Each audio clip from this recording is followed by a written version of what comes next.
무리 중에 한 사람이 이르되 선생님 내 형을 명하여 유산을 나와 나누게 하소서 하니 이르시되 이 사람아 누가 나를 너희의 재판장이나 물건 나누는 자로 세웠느냐 하시고 그들에게 이르시되 삼가 모든 탐심을 물리치라 사람의 생명이 그 소유에 넉넉한 데 있지 아니하리라 하시고 또 비유로 그들에게 말하여 이르시되 한 부자가 그 밭에 소출이 풍성하매 심중에 생각하여 이르되 내가 곡식 쌓아둘 곳이 없으니 어찌할까 하고 또 이르되 내가 이렇게 하리라 내 곡간을 헐고 더 크게 짓고 내 모든 곡식과 물건을 거기 쌓아두리라. 또 내가 내 영혼에게 이르되 영혼아 여러 해 쓸 물건을 많이 쌓아두었으니 평안히 쉬고 먹고 마시고 즐거워하자 하리라 하되 하나님은 이르시되 어리석은 자여 오늘 밤에 네 영혼을 도로 찾으리니 그리하면 내 준비한 것이 누구의 것이 되겠느냐 하셨으니 자기를 위하여 재물을 쌓아두고 하나님께 대하여 부요하지 못한 자가 이와 같으니라.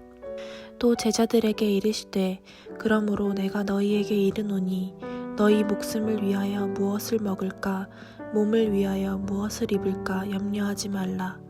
목숨이 음식보다 중하고 몸이 의복보다 중하니라. 까마귀를 생각하라. 심지도 아니하고 거두지도 아니하며 골방도 없고 창고도 없으되 하나님이 기르시나니 너희는 새보다 얼마나 더 귀하냐. 또 너희 중에 누가 염려함으로 그 키를 한 자라도 더할 수 있느냐. 그런즉 가장 작은 일도 하지 못하면서 어찌 다른 일들을 염려하느냐. 백합화를 생각하여 보라. 실도 만들지 않고 짜지도 아니하느니라. 그러나 내가 너희에게 말하노니 솔로몬의 모든 영광으로도 입은 것이 이 꽃 하나만큼 훌륭하지 못하였느니라. 오늘 있다가 내일 아궁이에 던져지는 들풀도 하나님이 이렇게 입히시거든 하물며 너희일까 보냐. 믿음이 작은 자들아. 너희는 무엇을 먹을까 무엇을 마실까 하여 구하지 말며 근심하지도 말라.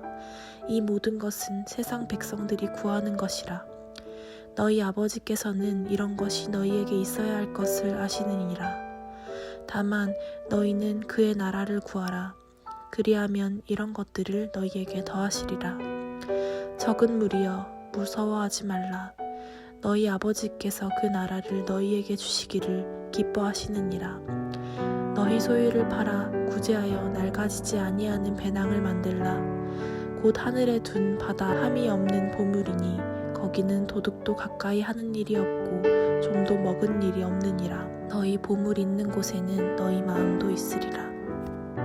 오늘 우리가 읽은 이 말씀은 이 땅을 살아가는 우리 현대 그리스도인들에게 참 중요한 가르침을 허락해주고 있는데요.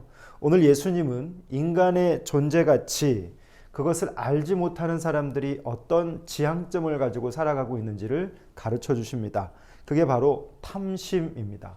탐심에 이끌려가는 사람의 그 어리석음을 오늘 예수님은 예를 들어서 설명해 주고 계신데요. 16절에서 20절까지 말씀을 보면 부자 농부가 있습니다. 풍성한 어떤 소출을 얻는 행운을 얻게 되죠. 자, 그런데 그 탐심이 그가 발동하면서부터 곡간을 짓고 그가 하는 말이 있습니다. 평안히 쉬고 먹고 마시고 즐거워하자라고 하는 말이죠. 자, 그런데 여기에서 문법적으로 보면 나의라고 하는 이 소유격이 참 많이 나옵니다. 내 곡식, 내 곳간, 내 물건, 내 영혼. 17절부터 19절까지 이 말씀을 기록하고 있는데, 근데 여기에서 나의 것이 그렇게 다양하고 많은데 그것을 강조하고 있는 그 지점에서 하나님이 어느 날 그의 영혼을 데려가신다. 자, 그러면 그가 준비한 나의 그 무엇들이 어떤 의미가 있겠고 그의 인생은 어떤 의미가 있겠는가라고 하는 것입니다. 사랑하는 성도 여러분, 생명의 가치, 이것은요 자신을 위해 쌓는 소유에 있는 것이 아니다라고 오늘 말씀은 우리에게 이야기해 줍니다. 그것이 무엇에 있을까요? 생명의 가치는 오직 하나님과의 이 관계 안에서만 있을 수 있다라고 성경은 가르치고 있습니다.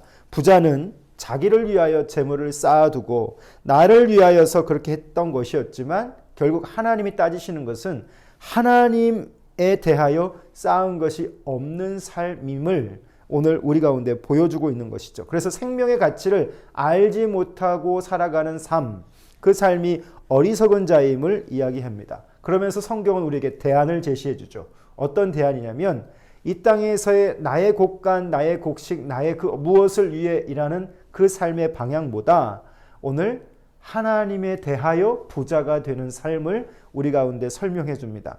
하나님과의 관계가 부요해지는, 그래서 깊어지는 그것이 우리의 미래를 더 탁월하게 준비하는 지혜로운 삶이다라고 하는 것이죠.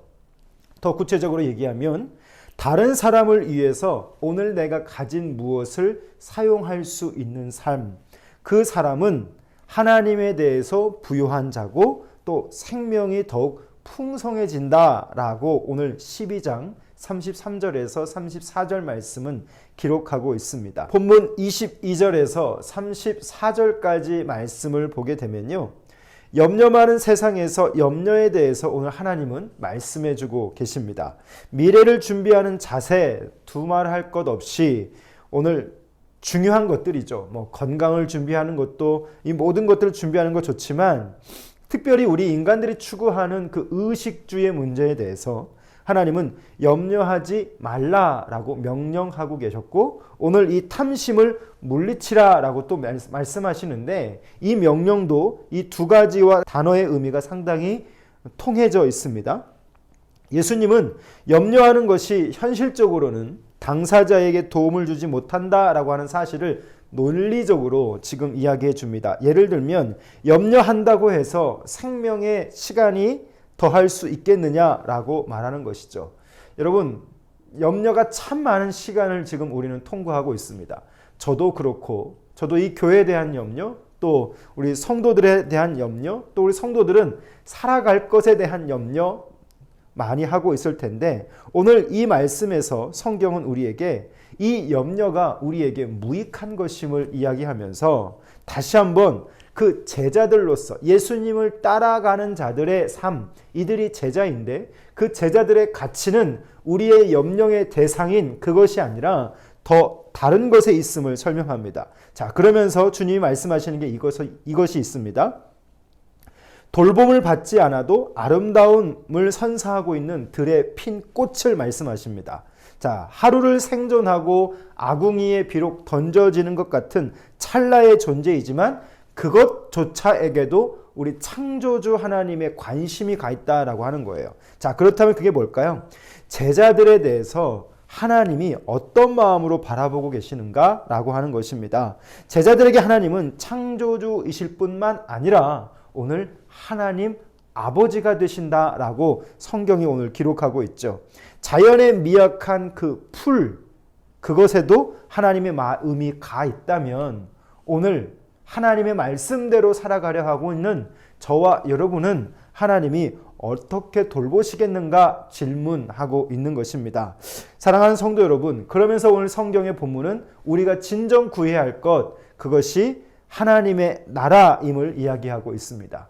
하나님을 따르기로 작정한 자, 하나님을 따르기로 결정한 자들, 그들은 염려할 것 대신 그의 나라와 그 의를 구할 수 있는 자가 되기를 원하고 있다라고 하는 것이죠. 예수님을 따라가는 자들, 이 세상에서는 참 작은 자들입니다. 마치 맹수 앞에 있는 어떤 무기력한 양들의 모습과도 같지요. 그러나 그들이 살아가는 시간 속에서 작은 약물이 하나하나가 하나님 아버지가 돌보시고 입힌다는 것을 기억하시고, 오늘 여러분의 시간에서 그 하나님 아버지의 삶을, 아버지의 그 은혜를 구하고 나아갈 수 있기를 소원합니다. 그러면서 낡지 않은 보물, 그것에 오늘 우리의 마음을, 또 우리의 물질을, 우리의 시간을 채우라라고 마지막 말씀에 기록하고 있습니다. 오늘 묵상을 정리해 보면 사람은 무엇 때문에 망할까요? 탐심 때문에 망합니다. 오늘날의 기독교도 또 이 땅에 하나님의 영광이 떨어지는 이유도 그 교회 안에 있는 자들의 탐심의 문제 때문에 교회는 그렇게 나락으로 떨어지고 있는데, 사람의 생명이 그 소유에 넉넉한 데 있지 않다라고 이야기하고 있습니다. 사람은 늘 소유의 넉넉함만 생각하여서 탐심이라고 하는 것이 늘 자동적으로 작동되게 되죠. 없는 사람은 더 갖고 싶어 하는 마음이 있습니다. 사람은 늘 더 많이 갖고 싶어 하는 마음들이 있죠. 그것이 탐심을 부리는 것입니다. 사람의 관심은 그래서 오늘 본문의 표현을 빌리자면 늘 창고에 있습니다. 성경적 용어로 보면 곡간이겠죠. 이 곡간을 크게 지어서 늘리는 것에 우리의 어떤 마음이 가 있다라고 하는 것이죠. 더 현실적으로 얘기하면 요새 말로 하면 이 곡간이라고 하는 것은 우리의 통장 잔고가 될 겁니다. 통장의 잔고를 더 많이 크게 부풀리는 데만 우리는 지금 혈안이 되어 있는 것이죠. 들려지는 많은 뉴스, 집값의 상승, 또 주식의 투자, 또 여러 가지 많은 그런 이야기들은 결국 우리의 통장의 잔고를 더 많이 늘리려고 하는 이 탐심과도 연결되어져 있습니다. 오늘 우리 안에 이 탐욕의 곡간이 있죠. 이 탐욕의 곡간을 채우는 행위는 성경은 오늘 말합니다. 어리석다라고 하는 것이죠. 사람들이 보기에는 그것이 현명해 보이고 지혜로워 보이고 노후를 준비하는 것 같아 보이지만 성경은 오늘 그것이 어리석다 말하고 있다는 것에 오늘 우리의 귀가 열어질 수 있기를 바라고요. 하나님께 대해서 부요하지 않은 것을 하나님은 오늘 우리에게 말씀해 주고 있습니다. 하나님께 대하여 부요하지 못하기 때문에 탐심이 작동한 것이죠. 사랑하는 성도 여러분, 오늘 이 말씀 앞에서 저와 여러분이 하나님 앞에서 하나님에 대하여 부요한 자 될 수 있는 삶의 결정과 자세와 태도가 있어지기를 원합니다. 정말 현명한 사람은 하나님께 대하여 부요한 사람입니다. 하나님께 대하여 부요하면 사람에 대해서도 또 그리고 물질에 대해서도 하나님은 그 은혜를 부어주실 줄 믿습니다. 오늘 예수님이 말씀하신 것은 진짜 중요한 것은 하나님 나라 그리고 그의 의를 구하라 라고 그를 따르는 자들에게 말씀하고 있습니다. 오늘도 하루가 밝았습니다. 탐심에 매이지 않게 해달라고 기도하는 이 시간이 됐으면 좋겠습니다. 탐심 때문에 목숨을 잃는 자들, 어리석은 이들 되지 않게 해달라고 오늘 그 은혜로 나를 지켜달라고 구하는 우리의 시간이 되었으면 좋겠고요. 늘 하나님이 말씀하는 대로 살지 못하는 것, 반대로 살아가는 우리의 그 영적 청개구리의 마음들이 있습니다. 하나님의 말씀, 예수님의 가르침, 그것과 반대로 살아가는 삶이 아니라 그것과 잇대어 살아갈 수 있는 삶이 될 수 있도록 기도할 수 있는, 또 생각하고 나아갈 수 있는 귀한 하루 될 수 있기를 주님의 이름으로 축복합니다. 기도하겠습니다. 살아계신 우리 아버지 하나님, 오늘 우리 그리스도인들의 삶이 얼마나 많이 이 탐심과 욕심과의 전쟁인지를 생각해 봅니다. 오늘도 이 말씀으로 내 자신을 쳐서 굴복시킬 수 있는 은혜의 힘을 허락하여 주시옵소서. 오늘 내 안에 있는 이 욕심의 문제를 해결할 수 있는 은혜를 주시기를 원합니다. 참 쉬운 일이 아닌데 하나님, 이것이 또한 영원한 생명이 걸린 문제임을 압니다. 욕심에 지배당하지 않게 하시고 오늘 그 욕심을 내려놓을 수 있는 은혜를 주셔서 생명을 취하는 우리가 되게 해 주시옵소서. 우리 그리스도인들이 이 세상에서의 많은 딜레마가 있습니다. 탐심의 문제, 세상적 욕심을 버리는 문제 있지만 하나님, 이것과 싸울 수 있는 지혜를 허락하여 주시고 욕심에 지배당하면 생명을 잃는다는 것을 기억하고 오늘 주님이 말씀하신 하나님에 대하여 부요한 자, 탐욕의 곡간을 버리고 오늘 하나님에 대하여 부요한 삶을 어떻게 살아야 할지 인도해 주옵소서. 예수님 이름으로 기도합니다. 아멘. 명절이 다가왔는데요. 사랑하는 성도 여러분, 여유를 잃지 마시고 오늘 그리스도인으로서 여러분의 그 탐심의 곡간, 그것을 정돈하시고 하나님으로 부요한 공간이 될 수 있도록 수고하는 귀한 한 날 될 수 있기를 소원합니다. 감사합니다.